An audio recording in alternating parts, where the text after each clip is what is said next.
사랑하는 여러분, 안녕하십니까? 오늘 또 좋은 하루, 건강하고 행복한 하루가 되시기를 바랍니다.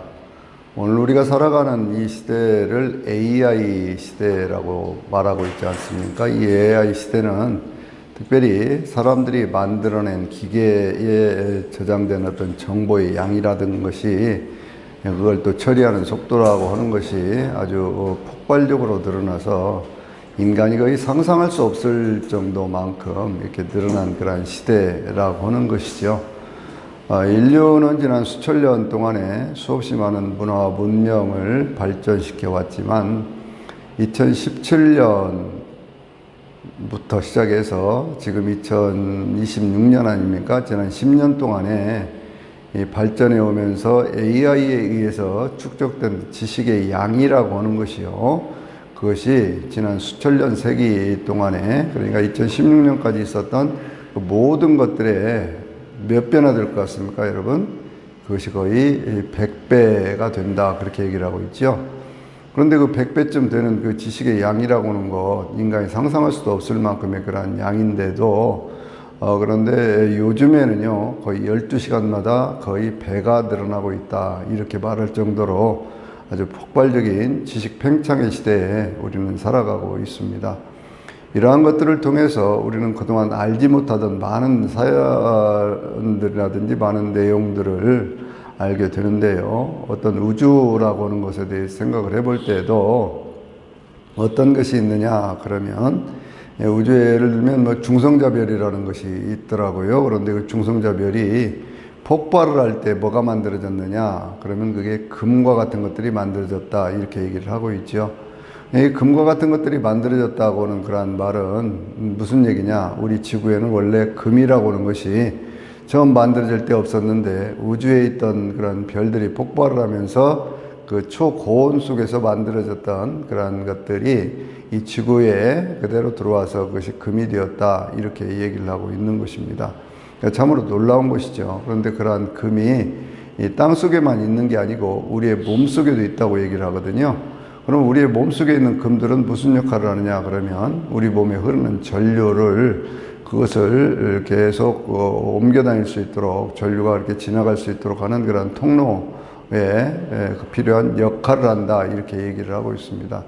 그러니까 이제 우리가 머리에서 하고 있는 모든 생각이라든지 이런 것들도 전류의 작용 속에서 되어지는 것이라고 과학자들이 얘기를 하고 있는데, 그러한 역할도 그렇게 하고 있다, 그렇게 얘기를 해요. 지구가 만들어지기 이전에 폭발했던 중성자 별들의 그러한 폭발에서 만들어졌던 어떤 그러한 금들이 이 지구에 왔고, 지구에 있던 그런 모든 원소들을 모아서 하나님이 인간을 만드실 때 그 금이 우리 인간의 몸속에 들어와 있고, 그리고 금들이 인간의 몸에 있는 혈액이 이렇게 운행을 하는 것이라든지 여러 가지 어떤 전기작용이라든지 이런 것들을 할 수 있도록 돕는 역할을 하고 있다, 이렇게 얘기를 하고 있어요.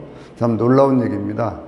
이 우주의 수명이 도대체 얼마나 될까, 그런 것들도 관심이 있거든요. 그래서 제가 한번 이 우주에서 제일 오래 존재하게 되는 것, 제일 오래 사는 것, 그런 것들은 뭐냐, 이렇게 제가 한번 이 인공지능 제미나이한테 물어봤어요. 그랬더니 뭐라고 대답을 하냐면요, 이 우주에서 제일 오래 존재할 수 있는 것, 그것이 뭐냐, 적색외성이라고 얘기를 하더라고요. 그래서 적색외성이라고 하는 것은, 그것은 그러면 얼만큼 그게 산다는 것이냐 그랬더니요, 수명을 놀랍게도 그것이 1조 년에서 10조 년을 산다, 이렇게 얘기를 하고 있더라고요. 여러분 생각해 보십시오. 우리 인간의 수명이라고 하는 것이 불과 100년 이쪽 저쪽인데, 이 우주에 존재하는 그런 적색위성과 같은 그런 별들은 1조 년에서 10조 년을 산다, 이렇게 얘기를 하고 있거든요. 그런데 이러한 지식들, 이러한 것들이 전부 지난 10년 이내에 발견된 것이고 과학적으로 입증된 것이다, 이렇게 얘기를 하고 있으니까요. 그러니까 우리가 지난 10년 전에 알았던 그런 많은 지식들의 어떤 부분들은요, 사실은 알지 못하면서 아는 것처럼 생각하고 살아왔던 그런 시절들이 많이 있었다, 그런 생각이 드는 거예요. 그런데 이러한 참 놀라운 어떤 우주의 어떤 그런 신비, 인체의 신비, 이런 것 속에서 우리가 느낄 수 있는 것은 뭐냐면, 이 세상 모든 것들을 누가 창조하셨을까라고 하는 것이죠. 그래서 성경은 맨 처음에 태초에 하나님이 천지를 창조하셨다라고 말씀하고 있고, 그래서 오늘은 제가 천지창조라고는 그런 제목으로 이 창조에 대한 말씀을 조금 깊이 있게 우리 신앙과 관련시켜서 말씀을 드려보려고 하는 것입니다. 여러분, 이 세상 모든 만물들, 우리 인간이 지금 과학이 발전을 해서 우주를 발견을 하고 이렇게 쭉 쳐다보고 있는데, 우리가 바라보고 있는 이 우주에, 그러니까 전에 뭐 빅뱅이 일어났던 그 시점에 이루어졌던 그 건너편에 있는 것들은 우리가 바라볼 수도 없잖아요. 바라볼 수도 없는데 그 바라볼 수 없는 전체 우주의 크기를 930억 광년이라고 얘기를 하고 있고, 그 930억 광년 가운데 이쪽에 있는 것이 465광년쯤 될 터인데, 우리 지구가 있는 곳에서부터 제일 멀리 있는 그러한 별들은 그것은 막 240억 광년 이상 되는 곳에 있다, 이렇게 얘기를 하니까요. 인간이 그냥 스스로 생각해낼 수 없는 그러한 것들을 이 우주 온 공간에 이렇게 펼쳐놓으신 분, 그분이 누구냐, 그런 얘기예요. 그분이 바로 전능하신 하나님, 우리가 아버지라고 부르는 바로 그 하나님이십니다. 여러분, 창조라고 하는 그런 말을 한번 깊이 생각해 보셨습니까? 창조라고 하는 말은 창자가 뭔가를 가다듬고 만들어서 상처를 내서 무언가를 만들어낸다, 그렇게 얘기를 할 때 한자의 창조라는 그런 뜻이고요. 또 우리말로 얘기를 하면 짓는다, 그런 뜻인데, 뭘 지어요? 밥을 짓는다든지, 혹은 옷을 짓는다든지, 혹은 뭐 집을 짓는다든지, 이게 우리 인간의 기본적인 의식주 아닙니까? 이런 것들이 기본적으로 창조라고 하는 그러한 단어 속에 담겨 있는 그러한 의미예요. 순수한 우리말은 창조, 그러면 짓는다, 그런 뜻이에요. 헬라어에 있어서 크리에이터라고 하는 그러한 단어는요, 그것은 어떤 하나의 폼, 모양을 만든다, 그런 뜻을 가지고 있거든요. 그러니까 뭔가가, 이 기본적인 단어들의 뜻은 뭐냐면, 뭐가 있는 것에서부터 있는 것을 만들어낸 그러한 모습들을 우리에게 말씀하고 있습니다. 근데 히브리어는 이와는 다른 것을 얘기를 하고 있죠. 엑스 니힐로라고 얘기를 하는데, 바라라고 하는 그러한 단어를 쓰고 있는데, 그것은 무에서 유의 창조, 그렇게 얘기를 합니다. 모양과 형체를 갖춘 것, 뭐 세상에 있는 모든 것들이 없었던 그 시절에, 바로 그때에 하나님께서, 전능하신 하나님께서 이 세상 모든 만물들을 창조하셨다라고 선언하고 있는 거예요. 이것이 기독교 신앙이 다른 것들과 다른 겁니다. 다른 어떤 것들은 그저 있는 것에서 있는 것을 만드는 것, 그런 정도를 창조라고 얘기를 하고 있지만, 그러나 성경이 선언하고 있는 창조에 대한 역사는 맨 처음에 아무것도 모양과 형체를 갖춘 것도 없고 어떤 우리가 바라보는 이런 사물들이 없었던 그러한 시절에 하나님께서 그 모든 것들을 만드셨다, 그런 얘기예요. 그래서 이것을 우리는 하나님에 대한 고백을 할 때요, 뭐라고 고백을 하냐면, 모든 인간이 상상할 수 있는 차원을 초월해 계시는 하나님, 초차원의 하나님, 이렇게도 표현을 하는 겁니다. 우리 인간들이 살아가는 세계가 시간, 공간, 물질이라고 하는 그런 4차원적인 어떤 그런 세계 속에서 이렇게 살아가고 있는데, 그런데 그것들을 넘어가면 흑암 물질이네, 뭐 흑암 에너지네 하는 5차원, 6차원의 세계가 있고, 그 다음 세상으로 넘어가면 우리가 이제 이 육신을 벗어나게 되면 그때 갈 수 있는 7차원, 8차원의 세계인 그 어떤 낙원의 세계가 있는 것이거든요. 그 낙원의 세계를 넘어서면 예수 그리스도의 재림과 함께 이루어지게 될 새하늘과 새 땅, 그리고 하나님이 역사하시는 그런 10차원 이상의 세계, 그런 것들을 얘기를 하고 있는데, 눈에 보이는 것이나 눈에 보이지 않는 모든 것들을 이 모든 인간들이 차원으로 구별해서 말할 수 있는 그러한 것들을 넘어서는 그 존재로서의 그 하나님을 우리는 아버지로 그렇게 섬기고 있습니다. 그 말은 무슨 얘기예요? 이것은 내 인생의 주인, 내 인생을 만든 것, 이 모든 것들이 내가 아니고 하나님이시다. 우주라고 하는 것도 창조하신 분이 하나님이시다 라고 하는 그런 고백이거든요. 그러니까 이거는요, 우리가 이 창조에 대한 얘기를 할 때 맨 처음에 해야 될 것은 뭐냐면, 이 우주 모든 만물들이 어느 날 우연히 그저 그렇게 만들어진 것이 아니고, 천지 모든 만물을 창조하신 그 하나님은 모든 차원을 초월해 계신 하나님이신데, 그 하나님께서 만드셨다라고 하는 것이, 그것이 우리 신앙 고백에 있어서도 전능하사 천지를 만드신 하나님 아버지를 내가 믿는다. 내 인생의 존재의 근원도 하나님 아버지시다. 그런 얘기예요. 제가 이 얘기를 반복해서 말씀을 드리느냐 그러면 우리는요 늘 내 인생의 주인이 나다라고는 그런 착각 속에 살고 있는 경우가 많이 있습니다. 그런데 내 인생의 주인이 내가 시작한 것, 내 인생을 출발시킨 것, 그 모든 것들이 내가 아니고 자연도 아니고 하나님이시다라고는 그러한 고백은 우리 인생을 그만큼 겸손하게 만드는 겁니다. 여러분 창조신앙을 가진 사람, 하나님 앞에서 이 모든 것들이 하나님에 의해서 만들어졌다라고 하는 것을 믿는 사람들은요 삶을 겸손하게 살아가게 돼 있어요. 왜 삶이 겸손할 수밖에 없느냐? 내가 시작한 것이 아니기 때문에 그렇습니다. 하나님께서 시작하셨기 때문에 그래요. 그리고 우리는 하나님께서 시작하신 이 모든 세상 속에서 단순히 정해진 시간만 그렇게 살아갈 수밖에 없는, 육신을 가지고 살아갈 수밖에 없는 그러한 존재들이기 때문에 우리 인생은요 하나님의 뜻에 겸손하게 그 마음과 뜻을 일치시켜서 그렇게 살아가는 것, 그것이 가장 중요하다, 그런 뜻이 되는 것이죠. 여러분, 그래서 항상 하나님의 세상을 창조하셨고 나는 하나님이 창조하신 피조물이라고 하는 그런 생각을 할 때요 우리 인간은요 어찌 보면 세상 가운데 사는 1등 의식에서 벗어날 수가 있습니다. 제가 이 창세기에 있는 말씀들을 늘 묵상을 하면서 마음속에 느낀 것은 그거예요. 우리 인간들은 끊임없이 높은 것, 많은 것, 뭐 이런 것들을 생각을 하면서 1등 문화에 젖어 있거든요. 누가 1등이냐? 그러니까 서로 경쟁을 하고 강한 자가 약한 자를 이렇게 집어삼키고는 그런 세계 속에 살고 있어요. 근데 하나님이 만드신 모든 세상 가운데 하나님이 어떤 것이 1등이다, 어떤 것이 뭐 2등이다, 어떤 것은 꼴등이다, 이런 구별이 없지 않습니까? 하나님 매일같이 무엇을 만드시면서 그 가운데 참 보시기에 좋았다, 보시기에 좋았다 하고 모든 것들이 구별과 차별이 없는 그러한 세상으로 그렇게 하나님이 만들어 놓으신 거거든요.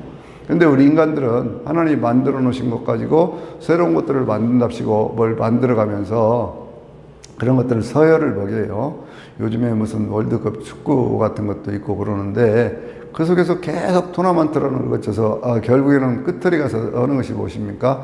결승전, 그래가지고 우승자를 가리고 그가 1등이다 하고 1등만 기억해주는 바로 그와 같은 문화가 모든 인류 문화의 보편화가 되어 있거든요. 그러다 보니까 우리 인간들이 살아가는 삶에 있어서 상대적으로 어떤 열등감을 느끼기도 하고 어떤 것에 부족함을 느끼기 때문에 자기 인생에 대한 그 뭐라 그럴까 그 말할 수 없는 그런 비참한 가운데서 그렇게 살아가는 그런 사람들도 있고 그러거든요. 창조신앙을 가지고 세상을 바라보면요 모든 것들이 하나님의 창조물이기 때문에, 그리고 그 하나님이 주신 것으로 모든 것들을 인간들이 만들어가기 때문에 어떤 그 삶의 차별성에서부터 벗어날 수 있는 그 근본, 어떤 그 신앙이라고 하는 것도, 근본적인 생각이라는 것도 하나님의 창조를 인정할 때 생겨나는 것이다, 그 얘기예요. 그래서 늘 우리가 마음속에 새기고 살아야 될 것, 그것은 하나님이 천지를, 태초에 하나님이 천지를 창조하셨다라는 그 말씀이지요. 이 말씀 꼭 우리가 기억하고 살아야 됩니다. 그래서 모든 어떤 차별의식이라든지 우월의식이라든지 뭐 이런 것들을 하나님의 창조신앙 속에서 항상 하나님이 1등이에요. 하나님이 1등이고 우리 인생이라고 하는 것은 그 안에 모두가 다 평등한 존재로서 그렇게 존재하는 것 아니겠습니까? 그와 같은 것들을 마음에 새기고 살면요 주변에 있는 것들을 받아들이기도 쉽고, 그리고 주변에 있는 것들을 배척하지 않고 그 모든 것들을 품어줄 수 있는 그러한 은혜도 우리 가운데 있게 되어지는 것입니다. 두 번째는 어떤 이 창조신앙 속에서 우리가 꼭 가져야 될 것이 또 하나가 있어요. 그건 뭐냐면 이 모든 창조라고 하는 것은 가장 큰 고통 가운데서 가장 큰 생명을 탄생시키는 것이다 라고 하는 것이죠. 제가 이 생각을 왜 하게 되었냐면요, 과학자들이 얘기를 할 때 지금부터 138억 년 전에 우주의 어떤 한 점이라고 하는 것은 위치는 있으나 그것이 뭐 부피나 질량이 없는 그러한 것을 얘기를 할 때 우리가 그냥 그렇게 표현을 하는 거거든요. 그런데 그와 같은 곳에 가장 초고온, 초고압, 초밀도의 어떤 그러한 상태에 있는 것들이 빵 하고 터지면서 그게 빅뱅 이론이라고 하는 것인데, 그러면서 우주가 형성되었다 그렇게 얘기를 하잖아요. 그래서 저는 그것을 곰곰이 우리 인생에 한번 비교를 해놓고 생각을 했습니다. 그건 뭐냐면 우리 인생이라고 하는 것이 그와 같은 어떤 온도, 그 초고온이라고 하면 적어도 1억 도 이상이거든요. 초고압이라고 하는 것은 이루 말할 수 없는 그런 압력 아닙니까? 그것이 꽉 묵혀있다 그러면 그것은 우리 인간이 도대체가 견뎌낼 수 없는 어떤 그런 고통이라고 하는 것하고도 그것이 맞닿아 있는 것 아니겠어요? 그런데 이 우주라고 하는 것은 탄생에 대해서 얘기를 할 때 그 가장 큰 어떻게 보면 가장 큰 고통의 순간에 완전히 새로운 생명이 탄생을 했다라고 얘기를 한다면 우리가 살아가는 인생살이도 마찬가지 아니겠느냐 그 말이죠. 우리가 살아가는 인생에 많은 어떤 고통의 순간들을 겪어가면서 새로운 미래를 향해서 달려온 것이 저나 여러분의 인생 아니겠습니까? 인류의 역사 아니겠습니까? 그렇게 생각을 해보면 이 고통이라고 하는 것 속에서 새로운 생명이 탄생하는 것이 바로 창조의 원리라고 하는 것이죠. 우리 창조라고 하는 것이 뭐냐 그렇게 얘기를 할 때 없는 것이 만들어졌다 이렇게 생각할 수도 있지만 그보다 더 깊은 어떤 의미는 뭐냐면 가장 큰 고통의 순간, 가장 어렵고 힘든 상황, 그 상황에서 드디어 새 역사가 시작되었다라고 하는 것들을 말씀하고 있는 것입니다. 그래서 성경을 그런 눈으로 보면은요, 사람들이 어떤 그런 고통의 순간들에 절대적으로 하나님을 의지하는 그 믿음 속에서 새로운 역사들을 만들어가는 것을 볼 수가 있어요. 예를 들면 이런 여인이 있죠. 룻이라는 여인이요. 룻이라는 여인이 자기 고향 모압 땅에 살다가 이 이스라엘 땅에 베들레헴에서부터 이주해왔던 아비멜렉과 누굽니까? 그 부인하고 그렇게 와서 그렇게 이사를 와가지고요. 나오미하고 아비멜렉이 이주를 오면서 말년과 기련이라고는 그러한 자녀들을 데리고 왔잖아요. 그렇게 해가지고 거기서 결혼을 했습니다. 어찌 보면 국제 결혼이에요. 근데 왜 그런 결혼을 했을까요? 생각해 보면 그 외국에서부터 왔지만 바로 이웃나라에서부터 왔지만 그들은 엄청난 부자였던 사람들 아닙니까? 그러니까 많은 어떤 부를 가지고 왔고 그렇게 왔을 거예요. 남편은 좀 몸이 연약하긴 했지만 그래도 새로운 인생, 더 멋진 인생을 꿈꾸면서 결혼을 했을 거 아닙니까? 그런데 어떻게 됐습니까? 불과 얼마 살지를 못해서 남편이 그냥 죽었잖아요. 그냥 죽었잖아요. 그러니까 인생이라고 하는 것이 화려한 어떤 그러한 그 미래를 꿈꾸다가 가장 어떤 처절한 나락으로 떨어져 버린 시아버지도 죽고 남편도 죽고 시동생도 죽고 다 죽어버린 그러한 상황 속에서 시어머니를 모시고 살아야 되는 그러한 상황이라면 그것은 굉장히 어떤 그런 말할 수 없는 인간의 고통을 지금 얘기를 하고 있는 것이거든요. 그러니까 시어머니 나오미가 룻에게 이야기를 하기를 너도 가서 동서였던 오르바 같이 너도 가서 재혼해가지고 새로운 인생을 살아라 그렇게 얘기를 하는데 그때 룻이 뭘 선택을 합니까? 그 가장 큰 고통과 고난 속에서 하나님을 선택하는 그러한 모습을 보여주지 않습니까? 어머님의 하나님이 나의 하나님이요 어머니의 백성이 나의 백성이 될 것입니다.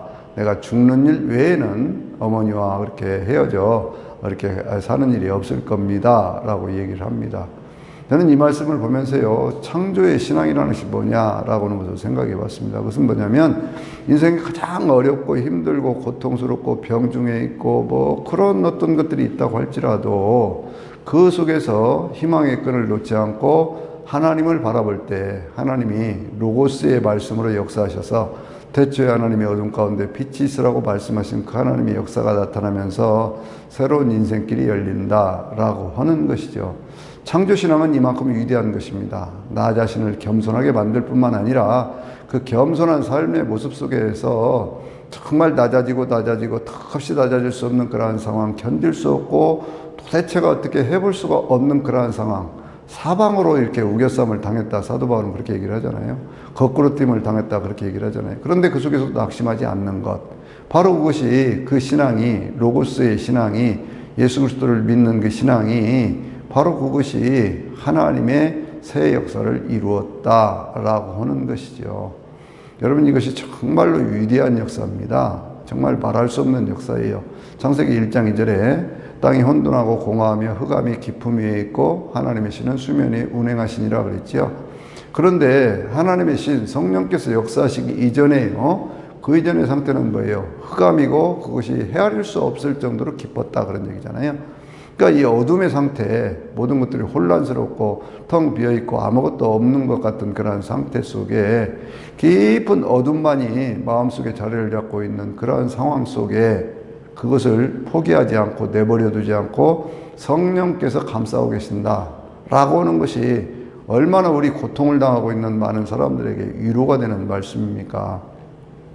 여러분 살아가면서 늘 내가 내 생각대로 되어졌던 때도 많이 있을 거예요. 그러나 어찌 생각해보면요, 내 생각보다는 하나님의 은혜, 하나님의 사랑으로 되어진 것들이 너무나 많이 있다, 그런 생각할 때 없습니까?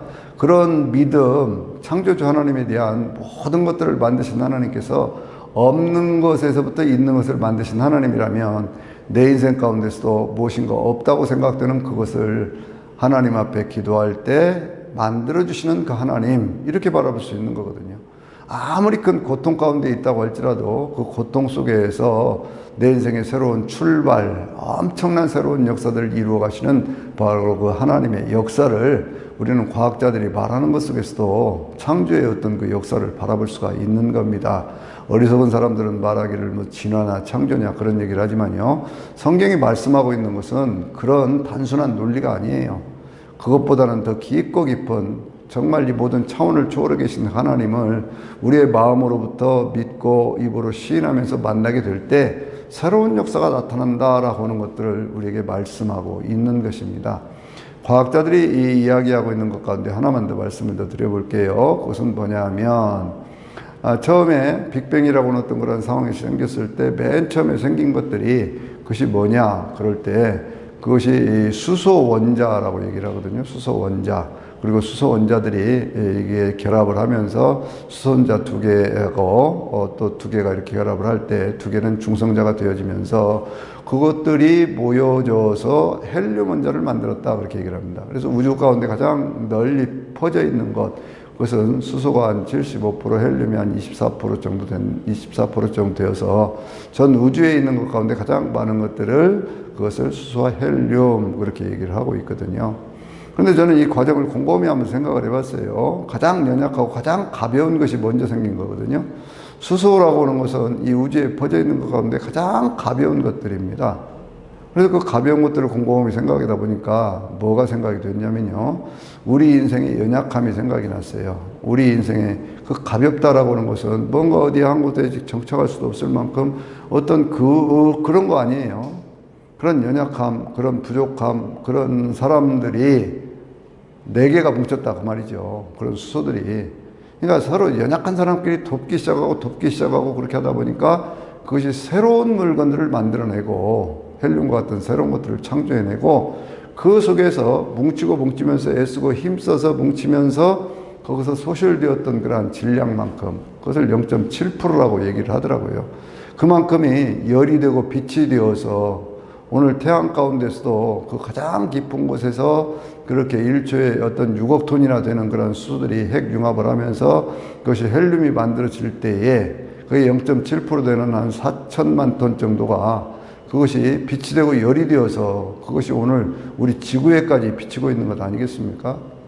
그걸 다시 생각을 해보면요, 인생의 모든 것들, 우주의 모든 것들을 누가 어떻게 만드셨느냐? 하나님이 사랑의 원리로 만드셨다 그 얘기죠. 사랑이라고 하는 것이 뭐예요? 사랑이라고 하는 것은 자기 자신을 희생해 가면서도 상대방을 긍휼히 여기는 마음이거든요. 성경이 아주 신비로운 그런 말씀 하나가 히브리서 4장 12절에 긍휼하심을 받고 때를 따라 돕는 은혜를 얻기 위해서 우리는 은혜의 보좌 앞에 담대히 나아갈지니라 라는 거예요. 긍휼이라고 하는 그러한 단어가 그것이 바로 가장 깊고 깊은 하나님의 사랑을 표현을 할 때 긍휼이라고 하는 그러한 단어를 쓰고 있는 것이거든요. 이 긍휼이라는 단어의 어떤 그러한 속성, 그 사랑이라고 하는 것, 사랑은 서로가 서로를 아끼고 하나 되어지고 함께 살고 뭐 이런 것들 아니겠어요? 그런데 그 사랑의 원리 속에서 하나님이 수소가 헬륨이 되게 하시고 그러면서 거기에 나오는 열과 빛으로 모든 만물들을 살리시는 이러한 역사를 이루어가고 계시는구나 라는 생각을 했어요. 결국 우리는 무엇 때문에 살아가는 겁니까? 하나님의 사랑 때문에 살아가고 있는 것이죠. 우리 인간의 몸은요, 하루에 수천만 개의 어떤 그런 그 세포들이 죽어가고 또 수천만 개의 세포들이 살아나면서 그렇게 살아가고 있거든요. 그런 어떤 그 계속되는 창조의 역사 속에 우리 인간이 산다. 그런 뜻이에요. 한번 태어나서 죽는 데까지 그냥 산다가 아니라 하나님이 창조해 놓으신 모든 창조의 원리 속에서 우리 인간이 살아간다. 그런 뜻이거든요. 우리 인간이 살아가는 그 모든 삶이라고 하는 것은 창조에서 시작해서 창조로 끝나는 것인데 그것이 그 인간의 몸에 있는 암세포에 대한 것도 생각해보면 그렇더라고요. 암이라는 것이 뭐냐? 그럴 때 과학자들은 이렇게 얘기를 합니다. 세포가 자연히 때가 되면 죽고 또 새로운 세포가 생겨야 되는데 죽어야 할 세포가 죽지 않고 살아서 죽어야 할 세포가 죽지 않고 살아서 자기들끼리 똘똘 뭉치면요. 그러면 그것이 주변에 있는 살아있는 세포들을 압박을 하고 그러다가 그것이 생명의 길을 끊어버리기 때문에 그래서 암이라고 한다. 그렇게 얘기를 하는 거예요. 죽어야 될 것이 죽지 않았다. 그 말씀이죠. 그러면서 살아있는 것들을 공격하기 때문에 그렇다. 그것이 암이다. 그래서 우리가 암을 치료할 때도 암세포를 죽인다. 그렇게 얘기를 하잖아요. 그러니까 죽어야 될 것은 죽어야 된다. 그런 뜻이에요. 그래서 제가 회개라고 하는 그런 단어도 한번 다시 생각을 해봤습니다. 우리가 흔히 회개를 얘기를 할 때 삶의 방향을 바꾼다, 뭐 이런 것으로도 설명을 하고 관역을 맞추지 못했다 이런 식으로도 설명을 하고 그러잖아요. 메타노니아라고 하는 그런 그 헬라어의 그런 뜻이 그렇다 그렇게 하기 때문에 저도 수없이 그런 얘기들을 해왔어요. 삶의 방향을 바꿔야 된다. 그리고 분명히 똑바른 길을 걸어가야 된다. 뭐 그런 생각을 했는데 엊그저께는요, 그 말씀을 생각을 하다가 원어의 메타라고 하는 그런 단어가 생각이 났습니다. 메타노니아.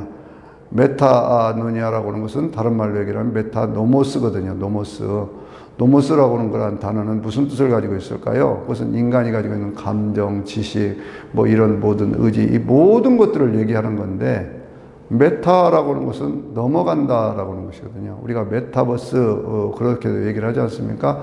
유니버스를 넘어가서 그런 뜻이거든요. 초월해서 그것을 넘어가서 그래서 그걸 생각해 보니까요. 우리 인간이 가지고 있는 지성과 이성과 감정이라든지 모든 것들을 넘어서는 세계, 초월적 세계 그것은 결국 누구와 맞닿아 있는 것이냐? 하나님과 맞닿아 있는 것이다. 그런 얘기죠. 그러니까 우리 인생의 주파수를 내 자신의 내 안에 있는 자아의 모든 것들이 그것이 죽는다라고 하는 그런 말은 어떤 뜻을 가지고 있느냐. 우리가 흔히 그러잖아요.